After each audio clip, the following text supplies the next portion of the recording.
Papa Ndewo. You are welcome.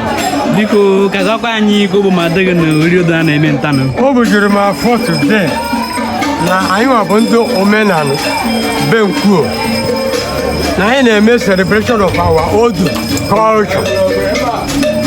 Anyị na-eme celebration of our old culture.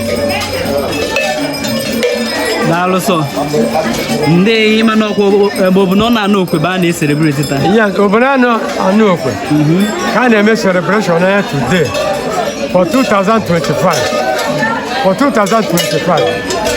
Okay. Atama. Gadra. Ani me president. Simba interview no ke sheme. Ke sheme no wa ke sheme na Enugu. Atama deje.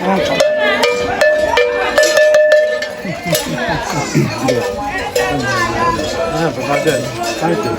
Thank you. Thank you.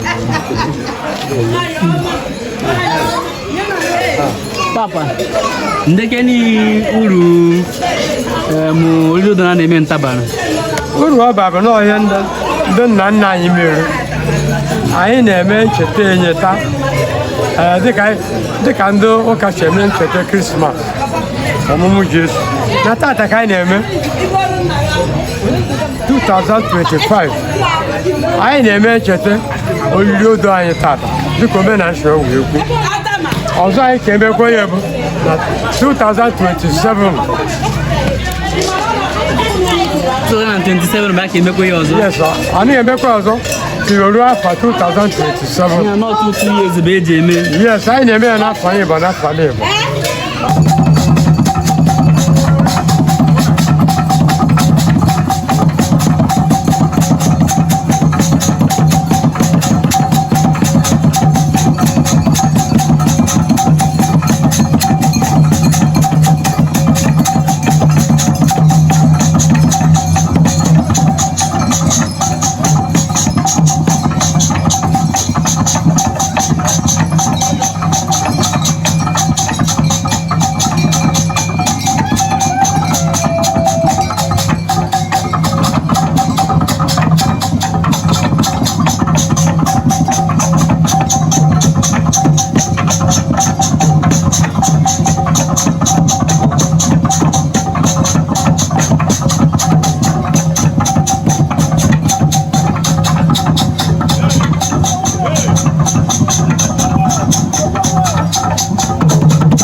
ya